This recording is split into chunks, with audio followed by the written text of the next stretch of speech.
Number 8. Igal Seisman. During their honeymoon cruise in July of 2018, Israeli couple Igal Seisman and Shir Frankel opted for an excursion to the Honduran island of Roatan, which also included a zipline tour.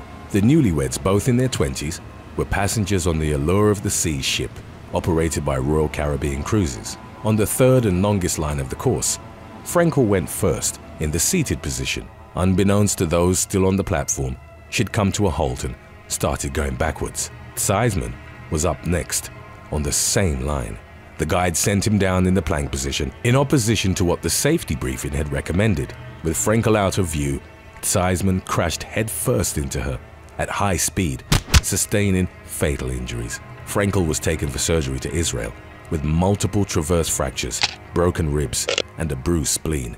She subsequently sued Royal Caribbean for $1 million, claiming she and her husband had been misled to believe the zipline tour had been organized by the cruise company when it was actually run by an independent contractor. Number 7. Tom and Eileen Lonergan. On January the 25th of 1998, an American couple became lost at sea off the coast of Australia after they were unintentionally abandoned during a scuba diving excursion. The last time Tom and Eileen Lonergan were ever seen was by other divers in their group, underwater, exploring the Great Barrier Reef. The passengers and crew on the MV Outer Edge didn't notice that the couple was missing. Their disappearance became evident 2 days later, after a bag of their personal belongings was found aboard the vessel. A massive search ensued, but yielded no results. In the following months, pieces of their equipment were found washed ashore, about 75 miles from where they were lost. These included a fin, compressed air tanks, and life vests marked with their names, as well as a diver's slate dated January 26. It read, "We have been abandoned on Agincourt Reef by MV Outer Edge, 25th January 1998, 3 p.m. Please help to rescue us before we die." Excerpts from Tom's journal, later leaked to the press, detailed that he was looking for a quick and peaceful death. Eileen had expressed concerns about him in her own journal, but was determined to stand by his side until the end. A theory emerged that the Lonergans had staged their disappearance or committed suicide together, but it was promptly shut down by their families, a coroner, and the police, who noted the fragments had been taken out of context. Even though they'd been abandoned in shark-infested waters, experts speculated they weren't attacked. They likely experienced delirium from dehydration, voluntarily removed their equipment, and then drowned. The vessel's captain was charged with their unlawful killing, but was later found not guilty.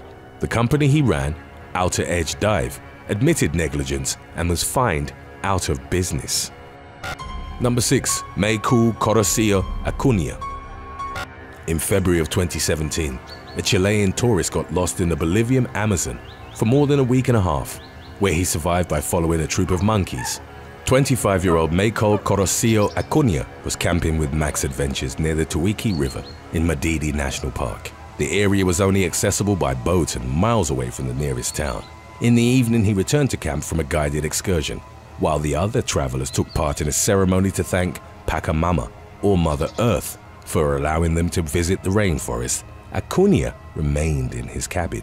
At one point in the evening, he disappeared without a trace. It's unclear why he'd chosen to wander off in the rainforest, as Acuna only remembered that he'd impulsively started running, throwing away his cell phone, flashlight, and sandals. He then tried to get back, but lost his way. His Bolivian guide believed that by not taking part in the gratitude ceremony, he'd angered Pachamama, who'd sent the vengeful spirit Duende to take him to another dimension. In spite of extensive search efforts, the only clue was found 6 days later in the form of a muddied sock, which Acuna's mother confirmed had belonged to him. It was used by shamans who performed rituals, trying to locate him in the spirit world. Meanwhile, Acuna survived in the rainforest with the aid of a monkey troop, which he said had led him to fresh water and shelter every day. He reportedly ate the fruit that they dropped from the trees. 9 days from his disappearance, park rangers heard Acuna screaming on the riverbank, less than a mile from the camp. He was weak, dehydrated, and had nearly been eaten alive by insects. He recovered and credited God with his rescue, not shamans or the spirits endemic to the local culture, in which he didn't believe. Number 5. Daniel Mee and Jayden Dolman. In July of 2019, a British tourist helplessly watched as two of his friends plummeted to their deaths in Alicante, Spain. Daniel Mee, Jayden Dolman and Lewis Higgins had been partying for a few days following their arrival in the Mediterranean port, a coveted destination for many British holidaymakers. On the third day of their visit, the trio was walking on a beach promenade in Orihuela, Costa. They'd reportedly been drinking all day and were supposed to meet with some people they'd chatted to on the flight from the UK. Higgins was carrying the group's possessions in his backpack because his companions had suffered sunburns to their backs. Mee and Dolman, both in their 20s, were dangerously posing near the edge of a cliff while Higgins was taking pictures. An off-duty civil guard officer had reportedly warned them to take care. Mee and Dolman were embracing as they lost their balance and went over the railing, falling 30 feet. The same officer who'd previously warned them was on the beach and watched them tumble over the edge. Mee suffered critical head injuries and was pronounced dead at the scene, while Dolman was flown to a nearby hospital where he too passed away the following day. After witnessing the accident, Higgins was so shocked and distraught that he reportedly had to be immobilized. It would later be determined that alcohol, cocaine, and hashish had been factors in the incident. Number 4. Kushila Stein. In 2019, New Zealand woman Kushila Stein was lost at sea for 2 days off the coast of Greece. 45-year-old Stein was helping a British man, named only as Mike, take a yacht from Turkey to Athens. She then decided to stretch her legs and sailed a dinghy to the island of Folegandros. She spent the day shopping on the island and then called Mike to tell him she was on her way back. However, on Stein's return to the yacht, one of her oars fell over and strong winds pushed her inflatable boat out to sea. Mike called the authorities the following morning, and the search for the woman was launched by the Coast Guard. It involved multiple vessels, a helicopter, and an underwater drone. As an experienced sailor trained in sea survival, Stein took measures to optimize her chances of being found alive. She survived without any drinking water by rationing a handful of hard candies. Stein wrapped herself in plastic bags to keep warm at night. She used mirrors and wore a red bag on her head to make herself visible to passing boats or planes. However, in case rescuers would fail to locate her in time, she wrote her mother's name and phone number on the side of the boat. Fortunately, after a 40-hour ordeal, the Coast Guard found her halfway between Folegandros and Crete, Greece's largest island. She was treated for exposure and dehydration. After her rescue, she reportedly called her mother and told her that she still had one piece of candy left. Number 3. Ashley Judd. While tracking bonobos on an excursion through the Congolese rainforest, actress Ashley Judd suffered devastating leg injuries that would require her to be transported across the border into South Africa. Judd was experiencing trouble with her headlamp when she tripped over a fallen tree. Her leg was shattered in 4 places, and she also suffered nerve damage. The pain caused Judd to go into shock and pass out. It took several hours for the 52-year-old actress to be transported out of the rainforest by porters, carrying her on a hammock. While still in excruciating pain, she was then transported to different locations via motorcycle for another 6 hours. Hospitals in the Democratic Republic of the Congo were ill-equipped to deal with the extent of her injuries. Judd thus had to be driven for 55 hours to a hospital in South Africa, where she was admitted to a trauma unit. Talking to a journalist on Instagram Live, she expressed gratitude, while also commenting on the privilege of being able to rapidly receive help, as opposed to a Congolese person who might not have had such swift access to medical treatment. Number 2. Hiker killed in Mount Stromboli eruption. In early July of 2019, Mount Stromboli, on the eponymous island off the coast of Sicily, experienced 2 explosive events. The twin eruptions, which took place at 2:46 p.m., were described as among the strongest to have ever occurred on the island. As the ash plume rose high into the sky, lava spewed from all active mouths of the volcano. A local priest described it was like being in hell, as native villagers and visiting tourists were forced to flee from a rain of fire. Amid the terror of the blast, dozens of tourists threw themselves in the sea to escape the volcanic flow. Luckily, they were promptly evacuated. A 35-year-old man whose identity wasn't released was near the summit when the eruption occurred. The hiker, originally from Sicily, was fatally struck by falling debris. His Brazilian companion was rescued in a state of dehydration and shock. 6 other people sustained minor injuries, in the disaster's wake. Number 1. Sam Beatty. In December of 2016, during a gap year, New York man Sam Beatty and his girlfriend, Michelle Segala, went on holiday to Australia. 8 weeks into their trip, which saw them travel around the country in a van, the couple was on an excursion to Mount Warning in New South Wales. They camped out at the top. Shortly before 4 a.m, lightning struck their tent and then jumped to Beatty's feet, killing him instantly. Segala, who suffered head and neck injuries, spent several hours crying next to his lifeless body while waiting for help. 2 teenage hikers heard her. One went to find rescuers while the other stayed with her and performed CPR on Beatty, but to no avail. Segala was taken to hospital in a state of shock, where doctors would later tell her she was lucky to have survived. Number 9. Alexa Terrazas. In 2019, Mexican student Alexa Terrazas took a devastating fall and broke over 100 bones in her body after trying an extreme yoga pose. 23-year-old Terrazas was on a 6th-floor balcony and performed a pose which involved her hanging upside down while supporting her weight on the glass rail. Neighbors in San Pedro reported that they'd seen her hanging from the edge of the balcony before. A photo of her in the dangerous pose subsequently became viral online. Moments after it was taken, Terrazas fell 80 feet to the driveway below and suffered catastrophic injuries. She shattered both legs while suffering additional fractures to her hips, head, and arms. Terrazas survived but was in surgery for 11 hours as doctors struggled to reconstruct her legs. Number 8. Rebecca Lee. In 2018, yoga influencer Rebecca Lee suffered a stroke from a torn artery in her neck after attempting a demanding pose. While filming a tutorial for her social media following, 39-year-old Lee went on her porch in Gambrills, Maryland, and did a hollow back handstand. The pose involved dropping the hips back and arching the spine and neck while in a handstand. A few hours later, Lee's vision became blurry and her limbs felt extremely weak. She initially attributed it to a herniated disc in her neck, but after a couple of days decided to go to the ER. An MRI revealed that Lee had suffered a stroke. The woman had torn a carotid artery, one of 4 main oxygen-supplying arteries, which led to the formation of a blood clot in her brain. For weeks, she endured constant excruciating headaches that made light unbearable. She was assisted by her husband while eating, washing, or taking her pills. Fortunately, she eventually recovered and even started doing yoga again. Number 7. Man breaks thigh bone. In 2015, a yoga enthusiast shattered a bone in his leg while attempting a difficult yoga pose. The practitioner's identity hasn't been released, but sources have reported that he was a 39-year-old man from Ireland. He attempted a pose called Marichayasana B during his morning yoga class while unattended by an instructor. The pose involved assuming a seated position with the knee bent and drawn up into the chest, and then bending the torso towards the floor.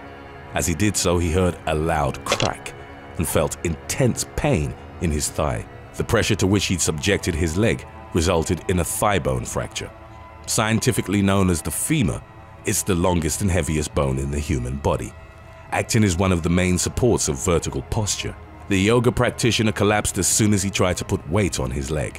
When he arrived at the hospital, doctors discovered that the man's limb was shorter and that it had rotated in an awkward position. Documented in BMJ case reports, it's believed to be the first injury of its kind to have resulted from yoga. Normally, such a thigh bone fracture would be seen in car crash victims. A rod was screwed into the man's femur, and less than a year later, he returned to yoga, but pledged to try less demanding poses. Number 6. Vera Maceiras Rijo.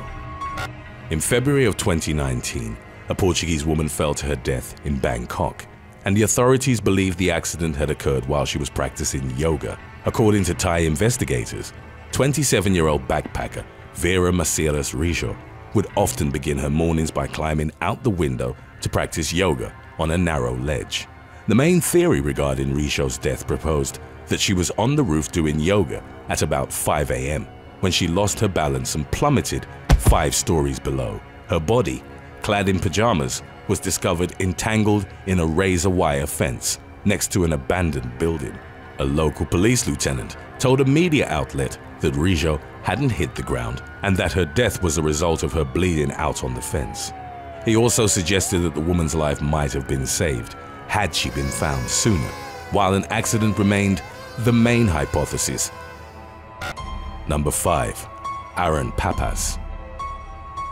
On July the 23rd of 2017, a California yoga teacher drowned while practicing controlled breathing techniques. A few days prior to his passing, 43-year-old Aaron Papas was in a swimming pool and training controlled hyperventilation, a way of forcefully filling his body with oxygen. The pioneer of the breathing technique is Dutchman Wim Hof. While his method has been credited with a number of health benefits, it does run the risk of passing out, something that Hof himself has warned about.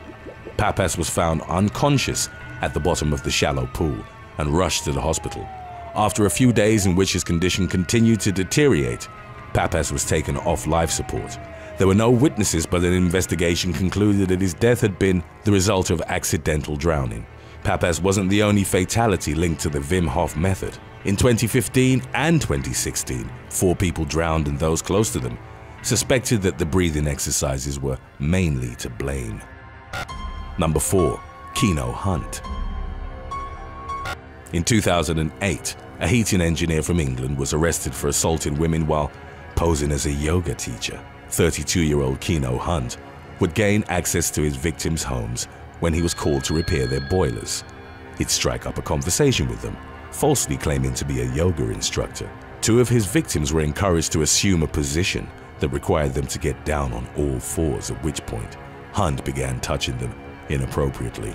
The North London man was arrested in early October of 2008 and found guilty on 3 counts of sexual assault.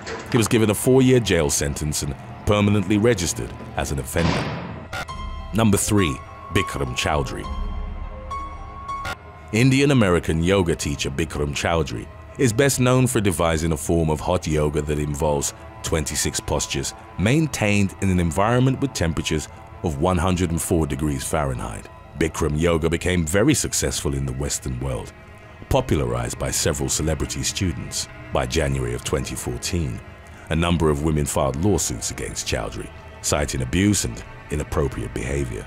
One victim described a cult-like atmosphere in which those close to Choudhury would recruit women for him. Another suit claimed that he brought in volunteers from overseas who were so afraid of his wrath that they risked US immigration laws just to serve him. He was also accused of discrimination and harassment, frequently exhibiting an offensive conduct against women, homosexuals, and minorities. In a 2016 interview, Bikram had a crass response for those accusing him of abuse, claiming, "Why would I have to harass women? People spend $1 million for a drop of my sperm." He fled the US in disgrace, without paying several $1 million in punitive damages to his former lawyer, Meenakshi Jaffer-Bodin, who'd confirmed the accusations brought against him. She was given control of his studios, but didn't see any of the court-ordered money owed to her, in spite of a warrant for Choudhury's arrest, issued in the US. He continued to teach unregulated yoga classes all over the world. Unfortunately, his is not an isolated case, as there have been multiple reports of yoga teachers abusing their students. The central social mechanisms in such cases relate to the existent power dynamic. Teachers are often perceived as intensely charismatic, and even as vessels of cosmic energetic forces. As such, some will take advantage of their authority and students' desire to connect with them. They may actively manipulate disciples into thinking that physical relations with them are part of the path to illumination. Number 2. Phyllis Main. In 2019, Glasgow woman Phyllis Main died while training to become a hot yoga instructor in Acapulco, Mexico. The camp was run by Bikram Choudhury. There have been claims that the 62-year-old's death happened under mysterious circumstances. Before the trip, she'd been given a clean bill of health by her doctor in Scotland. Main complained of not feeling well on October the 2nd, but subsequent reports claimed that it wasn't until the 14th that she was taken to a hospital. A few days later, the woman's son, who was vacationing in the US at the time, arrived in Acapulco. Main's condition worsened abruptly, and she was taken to an intensive care unit. She ultimately succumbed to heart failure brought on by sepsis. It's unclear if the yoga exercises, which were performed in intense heat, had contributed to her demise. Nevertheless, it was alleged that she'd basically been abandoned by her yoga group at the hospital. Neither she nor her son received any support from Chowdhury's followers. A spokesperson for the yogi claimed that it had been the first incident of the sort linked to him in over 50 years of teaching classes. Number 1. Scott Paul Bailey. On November the 2nd of 2018, 40-year-old Scott Paul Bailey entered a hot yoga studio in Tallahassee, Florida, posing as a customer. He was carrying a black bag from which, without warning, he pulled out a handgun and opened fire on those inside. The attack unfolded over the course of several minutes, in which Bailey shot 6 people. 2 women, 21-year-old Maura Binkley and Dr. Nancy Van Vessem, aged 61, died as a result of their injuries. As the shooter's weapon jammed, yoga student Joshua Quick attacked him with a broom, giving others time to escape. He was pistol whipped by Bailey, but managed to escape and run into a bar nearby, alerting others. Before the police arrived at the scene, Bailey turned the 9mm Glock semi-automatic handgun on himself. An investigation revealed the potential motives behind the man's killing spree. Bailey was a military veteran who'd been charged with battery twice in the past for groping women. He'd also worked as a substitute teacher but was let go, in at least one instance, for inappropriately touching a female student. Bailey was part of the involuntary celibate community and harbored intense feeling of resentment towards women. Some of his social media rants also targeted African Americans and illegal immigration. According to the FBI and Tallahassee PD, he'd planned the attack on the yoga studio months in advance. Law enforcement confirmed Bailey's hatred of the opposite sex while stating that he was in a disturbed mental state at the time of the shooting. Number 11. Crocodile attack in Cairns. In January of 2021, an unnamed man was attacked by a crocodile at a lake in Cairns, Australia. The 44-year-old was in the water at a popular Lake Placid tourist spot. As he was swimming, he felt the massive reptile's jaws clamp on his head. The reptile then started chewing on the man's skull. Amazingly, he was able to pry the jaws open and free himself. He then had the presence of mind to slowly swim to shore, so as not to alert the apex predator of his continued presence. Bystanders rushed to his aid and called the authorities. He was taken to Cairns Hospital with puncture marks on his skull, jaw, and cheekbone. Fortunately, none of the crocodile's teeth had penetrated the arteries in the man's neck, which could have caused him to bleed out. He was expected to make a full recovery and, in spite of his brush with death, vowed to return for a second dip in the lake. Number 10. Kristen McKellar. On August 2nd of 2018, Kristen McKellar suffered fatal injuries after she was struck by a motorboat at Damaris Cotter Lake in Maine. The 32-year-old woman was swimming with a friend at about 8:45 p.m. She was hit by the boat, reportedly driven at imprudent speed, by 43-year-old Jonathan Roberts. He and his passengers immediately helped the victim to shore and called the authorities. McKellar passed away in a hospital from her injuries the following day. McKellar's family was outraged by the deal that Roberts' legal defense team was subsequently able to obtain. Since the chance of securing a manslaughter conviction was considered low, the charge was dropped in exchange for Roberts pleading guilty to reckless operation of a watercraft. He was given a $400 fine and sentenced to 100 hours of community service. Number 9. Great Salt Lake boat accident. In November of 2012, best friends Logan Hardman and Chad Tohinaka, both aged 25, died in a boating accident on Utah's Great Salt Lake. The two men, accompanied by a friend, were returning from a regular duck hunting trip when the weather suddenly changed. The 12-foot flat-bottomed boat they were in was unable to withstand the waves. The vessel capsized, and all 3 men were sent into the frigid 47-degree water. Their friend, whose name wasn't released, survived after swimming half a mile to shore to look for help. Hardman and Tokinaka tragically succumbed to the raging waters and freezing temperatures. Their lifeless bodies were recovered from the water later that day. Number 8. Lake Macquarie shark attack. In January of 2021, a 68-year-old man was left fighting for his life after being attacked by a shark at Lake Macquarie in Yarrawonga Park, New South Wales. A few days prior, onlookers had spotted a large shark in the water and photographed its fin broaching the water. It's unclear if the same shark was responsible for the attack. The unnamed victim was out for an evening swim when the predatory fish plunged its serrated teeth into his arm, inflicting severe lacerations. Luckily, it swam away before causing further injuries. The elderly man, who was bleeding profusely, was helped out of the water by other park visitors. One woman applied a tourniquet, which first responders claimed might have been instrumental in saving the victim's life. He was airlifted to John Hunter Hospital in serious but stable condition. While the species that bit him wasn't identified, a bull shark was determined as the likely suspect. Shark attacks at Lake Macquarie are quite rare, and only 3 had been recorded since the 1940s. Number 7. Docho Eshet. In 2018, a pastor in Ethiopia was killed by a crocodile while baptizing his followers at Lake Abaya in the Merkeb Tabiev district. Docho Eshet was conducting the ceremony and had finished baptizing one member of his congregation. As he moves on to a second person, a crocodile lunged from the water and clamped on the pastor's body. It bit into his legs, hands, and back. Local residents and fishermen used nets and prevented the predator from dragging Eshet into deep water. Unfortunately, the man had already sustained critical injuries, and his life couldn't be saved. Number 6. Matthew Wanjiku. In January of 2019, Matthew Wanjiku was fishing at Kenya's Lake Naivasha, which is home to over 2,000 hippos.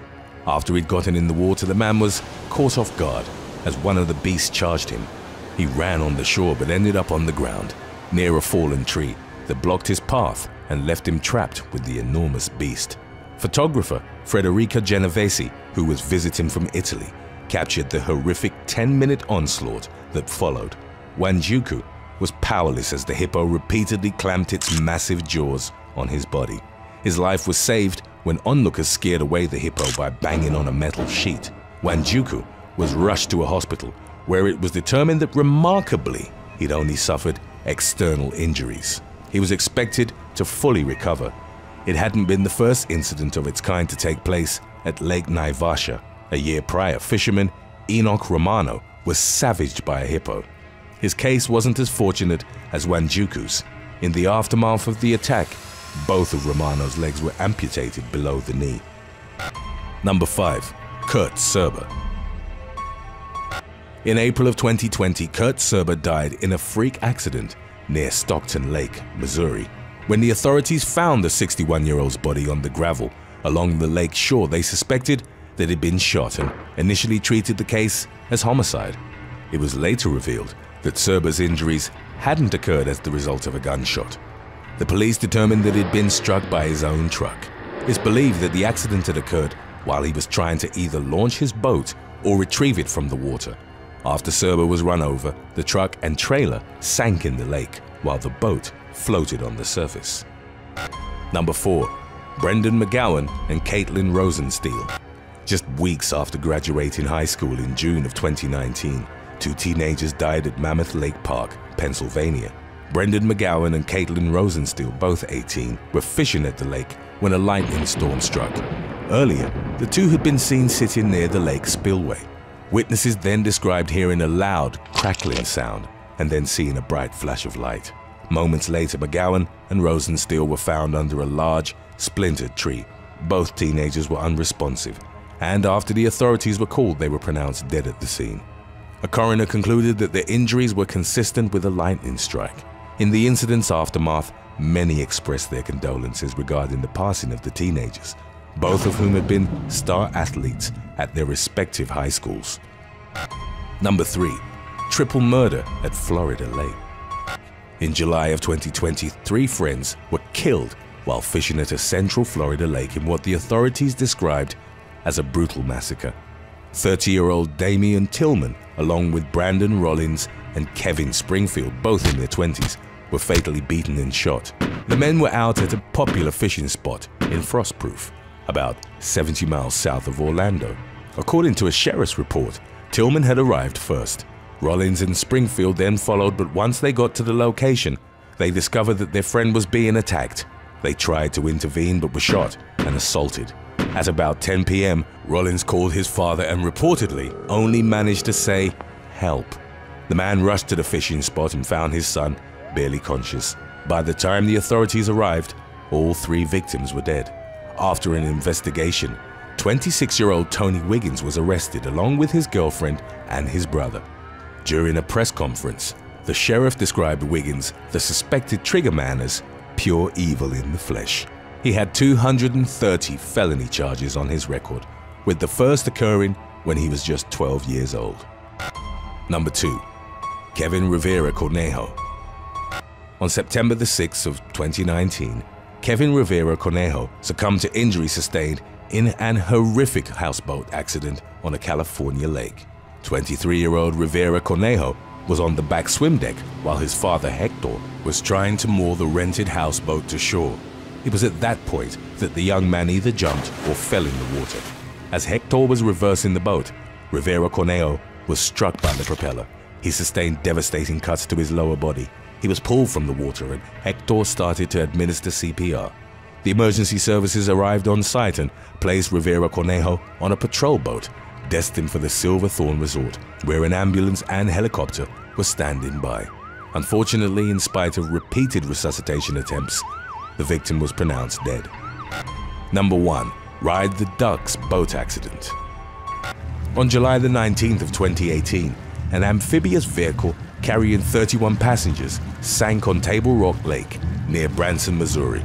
Commonly known as a duck boat, the wheeled amphibious vehicle was used by the U.S. military during World War II and the Korean War. In the years that followed, duck boats were in surplus, and a veteran in Minnesota started a business giving tours. The practice spread, but after several incidents, the safety of duck boats came into question. Criticism was focused on their low freeboard and open interior, which made them vulnerable to rapid swamping, as well as on the continuous canopy over the passengers' heads that hindered escape in case of sinking. It was these elements, coupled with inadequate maintenance and poor decision-making, that contributed to the massive loss of lives on July the 19th. The tour on Table Rock Lake had proceeded as scheduled in spite of approaching thunderstorms. About an hour prior, the National Weather Service had issued a warning. The storm swept through the lake quickly, with winds in excess of 60 miles per hour that caused 3-foot waves. By the time the first 911 call was issued at around 7:09 p.m., the duck boat was already sinking. Neither the crew nor the passengers were wearing life jackets at the time. 17 people died, including 9 members of the same family who were visiting from Indianapolis. In the tragedy's aftermath, several lawsuits initiated by the victims' families were settled for undisclosed amounts by the tour's parent company. Number 10. Shiloh Shahan. In September of 2016, Shiloh Shahan narrowly avoided death after jumping off one of the tallest waterfalls in Hawaii. The 21-year-old California native was visiting Wailua Falls with his friends when he spontaneously decided to leap from the top. The waterfall stands at 173 feet, according to some sources, and diving off it has been deemed illegal due to several deaths that have occurred. After a short runoff, Shahan launched himself over the brink. A loud thud was heard as the young man impacted the water. As he made contact with the pool below, Shahan lost consciousness and then started floating face down. He would have most likely drowned if not for the quick intervention of 2 tourists who pulled him out of the water. Aside from tears in the muscles on his chest and back, the man also suffered a concussion. After taking some time to recover, he walked away from the jump on his own. He would later claim in an interview that he took the risky leap because he was at a pivotal point in his life and it had felt like the right thing to do. Number 9. Emily Hutchinson. In early 2021, the emergency services were called to Barron Gorge National Park in Queensland, following reports that a woman had fallen down a waterfall during a hike. A helicopter made several sweeps of the area while the police hiked for over an hour to reach the victim, 31-year-old Emily Hutchinson. Officers performed CPR at the scene, and Hutchinson was airlifted to Cairns Base Hospital, where she was later pronounced dead.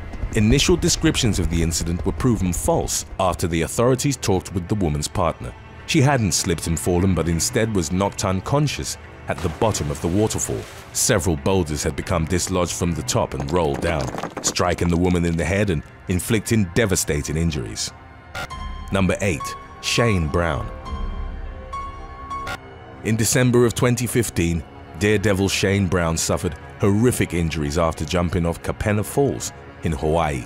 The 24-year-old attempted a triple gainer, which involves jumping forward and then transitioning to back somersaults. While rotating in the air, the Honolulu native clipped his head on the edge of the cliff, which caused him to release his tucked position as he landed in the water. In doing so, he struck a submerged tree trunk with his back. A friend pulled Brown out of the water and he was rushed to Queens Hospital. The doctors told the daredevil that he was extremely fortunate the stunt hadn't left him paralyzed. Brown had shattered both shoulder blades as well as his right shoulder socket. He also broke 14 ribs and his L1 vertebrae. Over a dozen stitches were clipped into his skull to mend a gash on his head. Eventually, after a recovery period of several months, he was able to swim again. Number 7. Soipov Abdulok.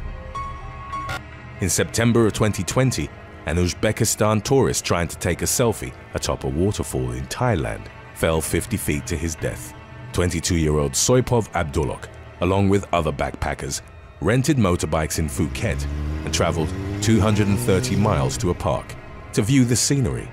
Abdulok ignored signs that warned against climbing the waterfall, as he reportedly wanted a selfie with it in the background. Yet as he strayed from the marked trail, the young man slipped on a rock and fell. His companions found him on the jagged rocks below with blood pouring from his mouth and nose. According to Thai authorities, his death had been very quick. Number 6. Sydney Kayaker. In the summer of 2018, a Sydney kayaker died while trying to paddle over a waterfall in far north Queensland. The unnamed 37-year-old man and several of his friends were kayaking at the Wurrunurrun National Park. He'd gone over the brink but got pinned to some rocks in an air pocket as water rushed over him. The isolated section of the rapids that he was on could only be accessed by river or air. His friends couldn't reach him and spent the night with emergency services on the riverbank. Rescuers believed that he was still alive as of 6 p.m. The authorities knew the kayaker was trapped in an air pocket but had no means of communicating with him. Daylight was fading and navigating the river in the dark was deemed too treacherous. Rescuers returned the following morning, but it wasn't until the afternoon that they were able to reach the kayaker. Unfortunately, by then, it was too late. Number 5. Robert Overacker. On October the 2nd of 1995, 39-year-old Robert Overacker died after riding a jet ski off the brink of Horseshoe Falls on the Niagara River. The man from Camarillo, California, performed the stunt to raise awareness for the homeless. Upon reaching the edge of the waterfall, Overacker let go of his watercraft with the intention of deploying a rocket-propelled parachute on his back. Something, however, had gone horribly wrong. It's unclear if the thrusters had gotten wet or if the parachute had somehow become detached from his body. Overacker plummeted nearly 170 feet into the waterfall's turbulent waters.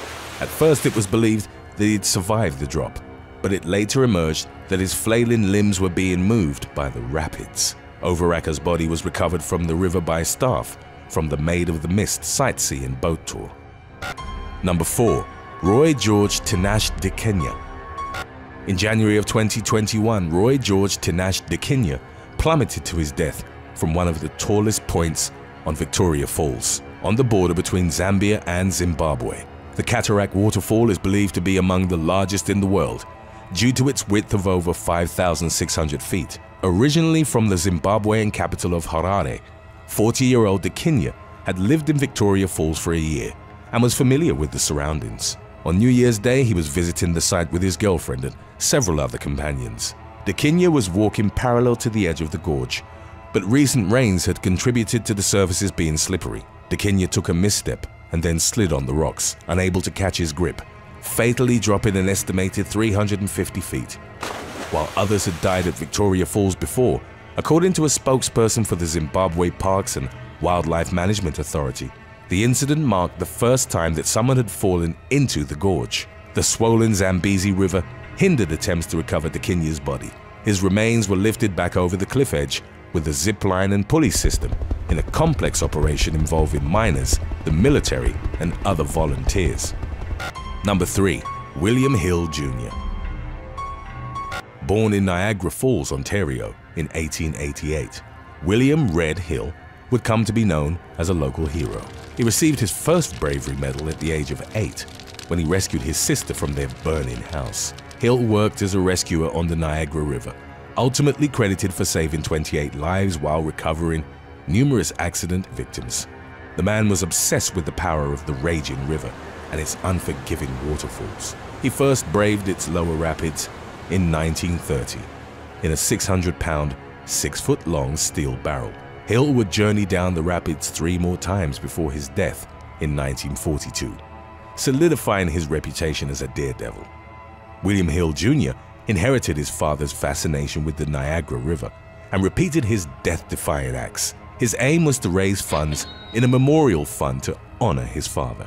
He eventually attempted a stunt that even William Sr. had avoided by taking a barrel over Horseshoe Falls, the largest waterfall on the river. His unique contraption, which he'd named the Thing, consisted of large inflated tubes encased by fish netting and held together by canvas webbing.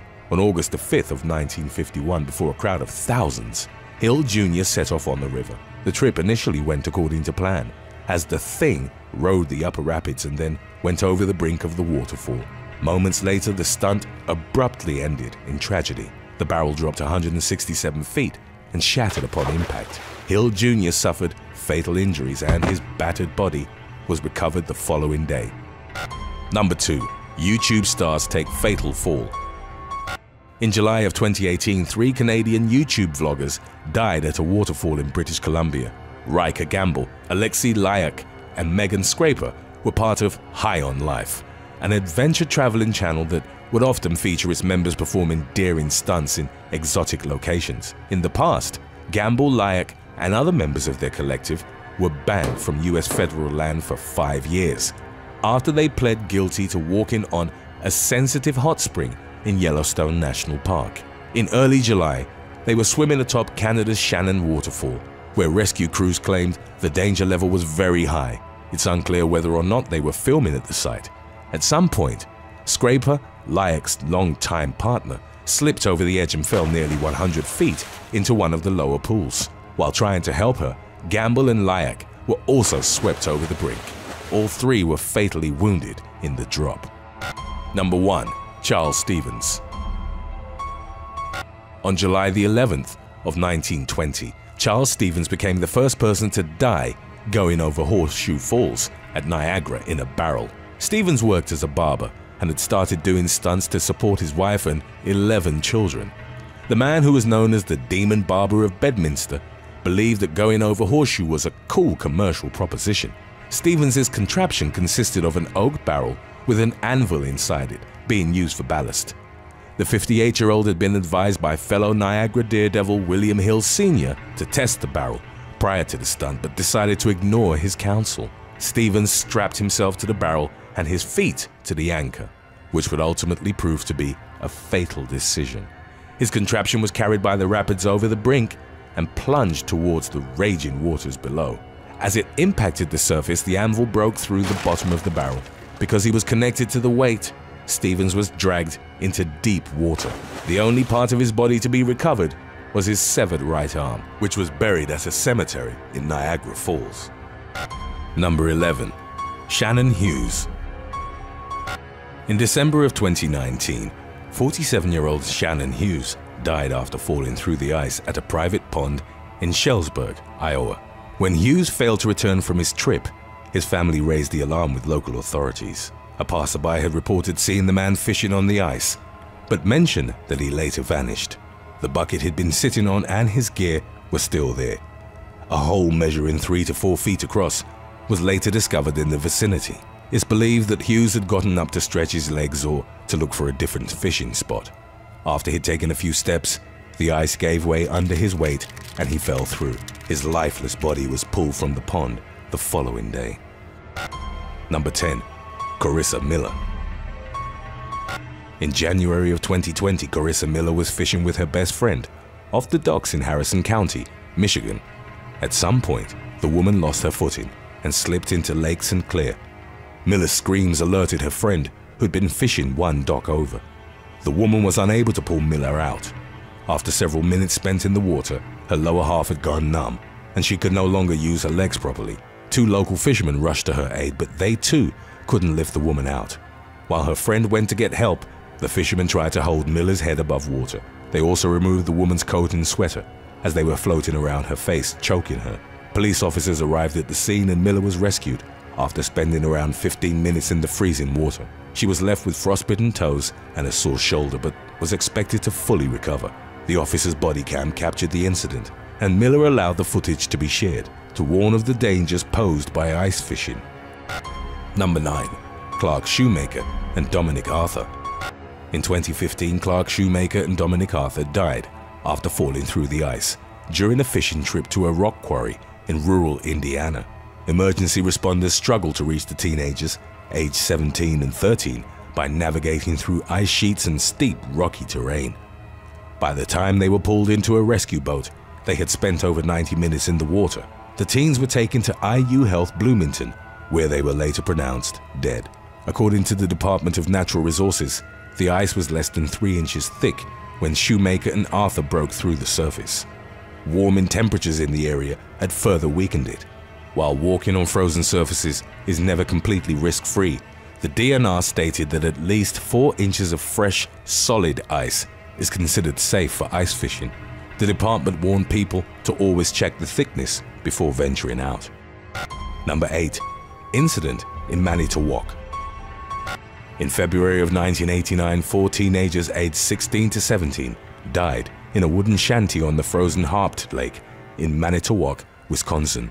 The 7-by-6-foot wooden fishing hut was owned by the parents of one of the victims. The teens were all there with the permission of their parents to take part in an ice fishing derby. Many of those participating in the competition chose to spend the night on the lake, either in their cars or in temporary shelters. The teens were overcome by fumes from 2 portable propane heaters and a propane plate, which they'd left running inside overnight. Carbon monoxide poisoning was ruled as a cause of death for all 4 victims. At the end of the fishing contest, a moment of silence was held for their tragic passing. Number 7. Stranded fishermen in Wisconsin. In February of 2021, 66 anglers were rescued by the Coast Guard in collaboration with other agencies after 3 separate ice floes broke away from the shore in Sturgeon Bay, northeastern Wisconsin. The massive ice sheets had become separated due to high winds associated with an approaching winter storm. Fishing huts could be spotted from the shore as the floes slowly drifted away. During the 4-hour emergency operation, rescue swimmers dropped down from helicopters. They coordinated with local responders and the Coast Guard's ice boats. Fortunately, all 66 anglers were saved and none had sustained life-threatening injuries. Number 6.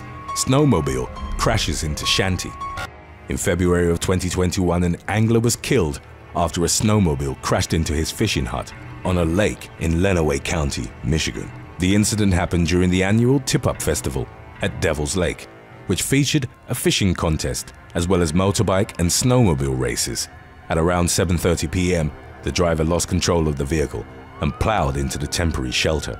According to a police report, ice wasn't a factor in the crash, as at an estimated thickness of 6 inches, it was solid enough for both ice fishing and snowmobiling. The man inside the shanty, whose name wasn't released, suffered critical injuries and was pronounced dead at the scene. The driver of the snowmobile was also hurt in the crash but was reported as in a stable condition. It's unclear what had caused the accident, and the police launched an investigation to determine if alcohol had been a factor. Number 5. Utah man. In December of 2020, an unnamed man and his dog were rescued from the Mantua Reservoir in Utah after falling through the ice. The Mantua Police Department answered a call about someone drowning and found the 66-year-old Plain City man fighting for his life in the water. They threw him a rope, but pulling him out proved difficult as he was still attached to his fishing sled by a chest harness. One officer crawled to him and started taking apart the harness. The ice broke from under the rescuer as well, but he was able to swim back to a solid surface. After the safety line was attached, the officer and a colleague dragged the man and his pet out of the water. Both had been floating in freezing temperatures for over 15 minutes. However, after receiving professional medical care, they were pronounced in stable condition and expected to make a full recovery. Number 4. Chinese family. In February of 2015, a Chinese family narrowly escaped with their lives after their car started sinking in a lake near Changchun in the country's Jilin province.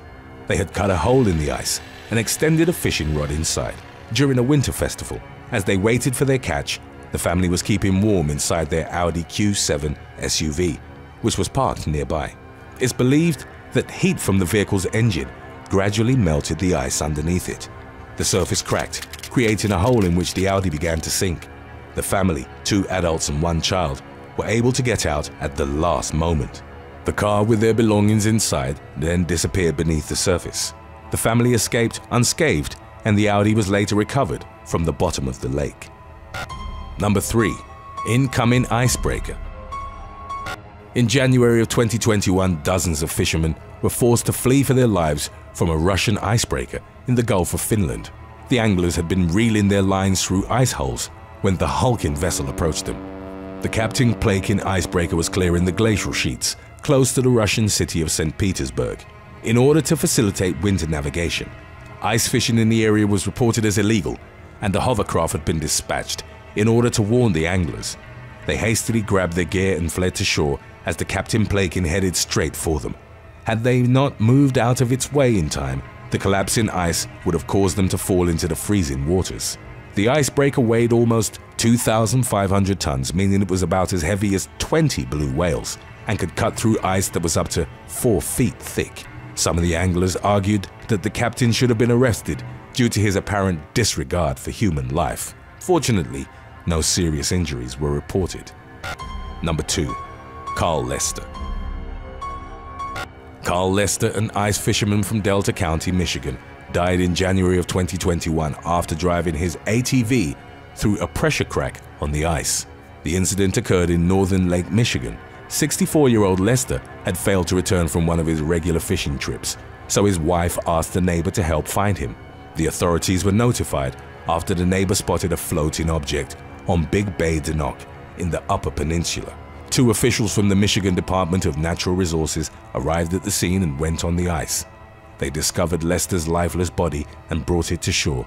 The ice was roughly 5 inches thick, but windy weather had caused a pressure crack, which separated a flow, exposing about 10 to 15 feet of water.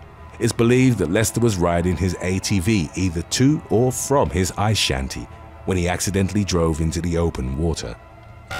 Number 1. Stranded fishermen in Russia. In January of 2020, 600 Russian fishermen were rescued by the authorities after they'd become marooned on an ice sheet in the Sea of Okhotsk.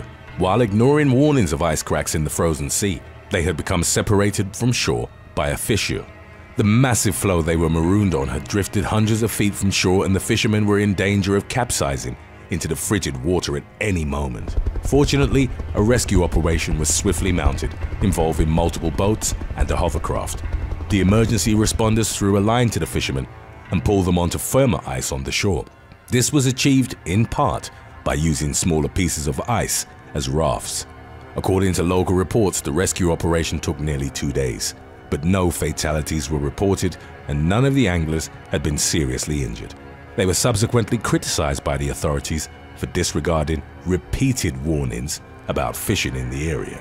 This was one of 3 incidents over the course of a single week in which people had to be rescued from drifting glacial masses in the Sakhalin region. In a separate incident, 536 fishermen were saved, following a 7-hour operation after becoming stranded in similar conditions. Number 11. Gary Sims. In 2014, former Royal Marine Gary Sims choked to death during an impromptu pickled egg swallowing competition. The incident took place in Berkeley, Gloucestershire, England. 55-year-old Sims had ordered 6 eggs while playing a game at an establishment called the Boar's Head Inn, where he was a regular. He'd swallowed 3 eggs, but quickly began to choke. His friends intervened and called the emergency services, while a staff member attempted the Heimlich maneuver. The technique can prove to be a vital intervention if someone is choking. Repeated thrusts, applied on the abdomen above the navel, expel air from the lungs, which force the obstruction out. Unfortunately, Sims's airways couldn't be cleared in time, in spite of subsequent efforts made by the paramedics. He died in the ambulance from cardiac arrest brought on by asphyxia. Number 10. Edward Archbold. 32-year-old Florida man Edward Archbold died in October of 2012 following a competition in which he ate live worms and cockroaches. The contest was organized by the Ben Siegel Reptile Store in Deerfield Beach, and the grand prize was an ivory ball python. Archbold was reportedly trying to win the snake, worth an estimated $850, so that he could give it as a present to one of his friends. The creepy crawlies had all been raised in sterile conditions, which presumably made them safe for human consumption. Nevertheless, competitors had been asked to sign waivers recognizing the risk of allergic reaction, gastrointestinal sickness, or pain associated with passing them through the esophagus. Archbold ate dozens of mealworms, superworms that were 3 inches long, and numerous discoid roaches. He was downing them with such speed that he had to cover his mouth to prevent them from crawling out. The father of 2 won the contest, but fell ill as soon as he stepped out of the store. He was rushed to a hospital, where he was later pronounced dead. Archbold was initially suspected to have suffered an allergic reaction to the massive amount of foreign protein he'd ingested. However, an autopsy would later reveal that he'd suffered asphyxia caused by choking. Number 9. Alexandra Yudina. In February of 2020, Russian woman Alexandra Yudina died in a speed eating competition at a Moscow bar. Reports claim that the 23-year-old, who'd recently graduated medical college with a paramedic qualification, hadn't planned on joining the contest when she went out on Saturday night. One local media outlet reported that she'd been diagnosed with leukemia a few months prior. Yudina had reportedly told friends that she wanted to take advantage of every opportunity to have fun. She and 2 other contestants were each given 3 choco pies, cakes with a marshmallow filling, and they raced to finish them. After she ingested the desserts, Yudina was seen covering her mouth and patting her chest. As she walked away from the contest table, footage captured by the venue's CCTV cameras showed her collapsing near the bar. Friends rushed to her aid. Her mouth was still full of cake and they were unable to clear the blockage. An ambulance crew quickly arrived at the scene, but they were unable to save her. Number 8. Unnamed Romanian man. In October of 2013, an unnamed Romanian man passed away shortly after winning a sausage eating contest. The incident, which was caught on video, took place during the 6th edition of an annual sausage festival in a village called Burka. The 60-year-old had won the competition, which reportedly also involved eating bread along with the sausages. As he walked up to the microphone for his acceptance speech, the man passed out. Organizers and bystanders tried to help him, but it took some time before paramedics arrived at the scene. The organizers hadn't provided the on-site emergency medical assistance that's typically a requirement for such competitions. Many believed that the man had suffered a heart attack, which is why they didn't perform the Heimlich maneuver, which could have saved his life. By the time paramedics arrived and attempted to remove the obstruction, it was already too late. The man died, and a coroner's report confirmed that asphyxiation had been the cause. Number 7. Caitlin Nelson. In 2017, student Caitlin Nelson suffocated to death after choking during a pancake eating contest. The 20-year-old was the vice president of community service at the Kappa Delta sorority of Sacred Heart University in Connecticut. While taking part in the Greek life competitive eating event, Nelson had downed 4 to 5 pancakes. A nursing student who was attending the contest recognized that a young woman was in distress. She caught Nelson and slowly brought her to the ground. She began CPR, and within minutes, emergency responders arrived at the scene. They unsuccessfully tried to clear the obstruction from Nelson's airways. She was taken to St. Vincent's Medical Center and then transferred to Columbia University Hospital, where she passed away. Nelson suffered from food allergies, but had taken the necessary precautions before entering the contest. Her death wasn't a consequence of anaphylactic shock, as initially believed, but suffocation. Thousands of students attended a memorial vigil for Nelson in the aftermath of her passing. Number 6. Dana Hutchins. On August the 13th of 2019, a taco eating contest was held at Chuck Chansey Park in Fresno, California. in honor of a minor league baseball game between the Fresno Grizzlies and the Memphis Redbirds. 41-year-old Dana Hutchins took part in the competition and was rapidly eating the Mexican dish. Witnesses at the taco truck throwdown claimed that he'd gained an early lead before he suddenly started choking. Hutchins was given medical assistance on site in the form of CPR and defibrillator shocks before being transferred to a local hospital. Unfortunately, doctors were unable to save his life. In April of 2021, Hutchins' family filed a lawsuit against Fresno Sports and the Grizzlies owners, seeking undisclosed monetary damages. The suit alleged that in contrast with the setting of professional competitive eating events, the participants in the amateur contest hadn't been informed about the dangers they'd be facing. The trial is ongoing, but a crucial task that the family's lawyers would have to accomplish is proving that Hutchins had no way of knowing he was risking his life. Number 5. Subhash Yadav. In 2019, Indian man Subhash Yadav and a friend were at the Bibiganj market in the Jaunpur district of Uttar Pradesh. An argument broke out between the two and they decided to settle it via an eating challenge in which Yadav had to consume 50 hard-boiled eggs. The bet would have seen him win the equivalent of $28. It's unclear if a scene from the 1967 movie Cool Hand Luke had served as inspiration for the challenge. In it, the lead, played by Paul Newman, downs 50 eggs as part of a bet.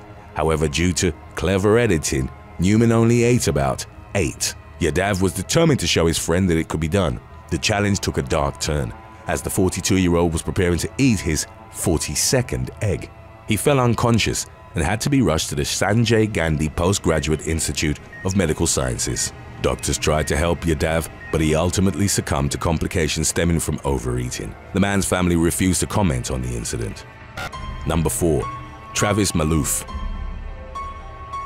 In 2017, 42-year-old Travis Malouf was taking part in an eating contest at a donut shop in Denver, Colorado. According to Fox News, the Voodoo Donuts event wasn't professionally sanctioned. In 80 seconds or less, competitors had to consume a donut that was about the size of a small birthday cake. It was a rough equivalent to 6 regularly sized products. Malouf still had part of the half-pound donut in his hand when he collapsed. His airways had become completely blocked. According to his mother, Malouf's friends had tried CPR and the Heimlich maneuver, but to no avail. He died at the scene. Number 3. Andrew Lee. In 2008, aspiring chef Andrew Lee and his girlfriend's brother Michael challenged each other to see who could make the hottest chili sauce. 33-year-old Lee, a forklift driver from Doncaster, England, had recently passed a physical at work and was declared to be in perfect health. His father had supplied the homegrown chili used to make the sauce for the contest. Both Lee and Michael tried the sauce, which was described as ultra hot, but Lee, presumably in an attempt to win the contest while also proving he could withstand the heat, ate about a plateful of it. Afterwards, he went to bed with his girlfriend. She claimed that he'd started to experience intense discomfort and was itching all over. Lee fell asleep with her scratching his back. The next morning, the woman awoke to find him unresponsive. The emergency services were called, but Lee was beyond saving as he'd succumbed to heart failure. His death wasn't believed to have been due to an excessive intake of capsaicin, the active component in the chili, but rather that he'd suffered a severe allergic reaction. Number 2. Unnamed Australian woman. On Australia Day 2020, an unnamed woman died in a cake-eating competition held at the Beach House Hotel in Hervey Bay, Queensland. To mark the holiday, contestants raced to eat lamingtons, a traditional sponge cake covered in chocolate and coconut flakes. Footage emerged of other patrons encouraging the participants, who each had glasses of water next to them, meant to aid with ingestion. According to witnesses, the 60-year-old woman started to experience breathing difficulties after cramming one of the cakes in her mouth. She was reported to have suffered a seizure. Resuscitation was performed on her at the scene for over half an hour by staff members. The woman was then transported to a local hospital, where she was later pronounced dead. Number 1. Dao Fatnassi. In December of 2012, Tunisian man Dao Fatnassi died following a deal that involved him eating dozens of raw eggs. 20-year-old Fatnassi's friends had agreed to give him an undisclosed sum of money if he successfully completed the challenge of eating 28 raw eggs. He managed to do so but started complaining of intense stomach pain shortly afterwards. Fatnassi tried to reach the Hospital Les Aglabides in Kawan but died in transit. The world record for most eggs consumed was set by American competitive eater Joey Chestnut, who in just 8 minutes ate 141 hard-boiled eggs. However, unlike Fatnassi, Chestnut had trained extensively for the feat. As a multiple world record holder in competitive eating, Chestnut's preparation involved periods of fasting and stretching his stomach with water and protein supplements. For the uninitiated, overeating in a short period of time can primarily result in choking, but also fatal intestinal blockages. Number 8. Chris Gursky. While vacationing with his wife in Switzerland, US tourist Chris Gursky decided to try hang gliding for the first time. What he'd expected to be an exhilarating activity abruptly turned into a near-death experience. The pilot of the tandem flight had forgotten to attach Gursky's harness to the frame. Moments after they'd launched from an Interlaken mountain ridge, he realized that he wasn't connected to the aircraft and was forced to hang on for dear life. He clung to the control bar and to a strap on the pilot's harness as they soared over the Swiss landscape. The pilot held him with his left hand while struggling to land the hang glider. It took over 2 minutes before Gursky was close enough to the ground that he was able to let go. He miraculously survived, but suffered a torn bicep tendon, and the fall left him with a fractured wrist, which required surgery. In the incident's aftermath, Gursky uploaded the heart-stopping video of his ordeal to YouTube. In a subsequent interview, Gursky claimed that he wanted to go hang gliding again, as he didn't get the chance to enjoy his first flight. Number 7. Emma Martin. Emma Martin was an experienced 31-year-old champion hang glider from Victoria, Australia, who was on what was supposed to be a routine training flight that ended in disaster in December 2017. To remind everyone once more how dangerous the sport really is, Emma was trying to land her hang glider in a small paddock when, according to news reports, an onlooker observed an issue with the way her hang glider was moving and informed emergency services of an impending crash. Emma did indeed end up crashing her attempted landing, and despite witnesses and paramedics' best efforts that included CPR, the Australian woman could not be saved. Number 6. Lenami Godinez-Avia. On April the 28th of 2012, a young woman fell to her death in a hang gliding accident in British Columbia. 27-year-old Lenami Godinez-Avia and her boyfriend had decided to go hang gliding as part of their anniversary celebration. As soon as Godinez-Avia and her instructor, John William Orders, took flight, the woman started slipping from the aircraft. It would later emerge that Orders had failed to strap her in. He wrapped his legs around her body as the woman desperately clung to him. Godinez-Avia's boyfriend could only watch in terror as the incident was unfolding, and he reportedly screamed out, "No, Lenami, hang on, I love you." About 30 seconds into the flight, she lost her grip and plummeted 1,000 feet. In the incident's aftermath, there were allegations that Orders swallowed a memory card, which showed the moments leading up to the accident. The police eventually obtained the footage, but it was never released, and Orders was sentenced to 5 months in jail. Number 5. Hang gliding accident in France. In 2015, a British pilot suffered a fatal hang gliding accident near Dole, in eastern France. The unnamed 49-year-old had launched from the top of Mount Poupée, a peak popular with hang gliding and paragliding practitioners. The pilot was reportedly flying in conditions of strong winds when he lost control of the aircraft and missed the landing field. He flew into the tree line and fell roughly 50 feet. The man broke his neck and suffered a heart attack in the fall. Paramedics rushed to his aid within minutes, but they were unable to revive him. Number 4. Bevan Taylor. In 2019, experienced hang glider pilot Bevan Taylor died in an accident just 1 day before he was due to take part in a championship. In the afternoon, the 50-year-old team captain was practicing for the competition near the town of Merredin. It's believed that Taylor lost control soon after he launched, but further details weren't released, pending an investigation. The man fatally crashed into a paddock and died at the scene. The Hang Gliding Association of Western Australia expressed their regrets regarding his passing, while Taylor's heartbroken family released a statement saying that they were partially comforted knowing he'd died doing what he loved. Number 3. Fatal collision in San Diego. In 2019, 2 hang glider pilots died following a mid-air collision in the northern coastal area of San Diego County. The victims' names weren't released, but one of them, a 61-year-old man, was described as a certified pilot, while the other, aged 43, was in the process of obtaining his certification. One was flying north while the other was southbound. It's believed that the trainee made a sudden sharp turn and collided with the instructor at around 35 feet. Both of them then crashed into a cliff face and were stranded in a precarious position about 45 feet below the top. A San Diego Fire Rescue Department helicopter lowered rescuers onto the cliff face. Unfortunately, neither pilot had survived the crash. Their bodies were then hoisted to the top of the cliff. Number 2. Otto Lilienthal's. In the 1890s, Otto Lilienthal's successful experiments with gliders appeared in science publications all over the world, reinvigorating the idea that manned flight was possible. Much like with modern gliders, the German inventor designed a bar which enabled the pilot to control the aircraft by shifting their body weight. He would be known as the father of flight for controlling a heavier-than-air craft in sustained flight. His contributions were recognized by other notable aviation pioneers such as Orville and Wilbur Wright. In 1894, Lilienthal built a hill near his home in Lichterfelde. It stood at almost 49 feet and enabled him to launch his gliders regardless of the wind direction. In August of 1896, he went to the Rhein-Nau Hills, a spot he'd launched from in the past. Lilienthal's first 3 flights were successful, and he reached a distance of 820 feet, which is close to 3 football fields. On the 4th, his glider stalled and, unable to regain control, he fell from about 49 feet, while still attached to the aircraft. Lilienthal suffered a broken neck and died about 36 hours after the crash.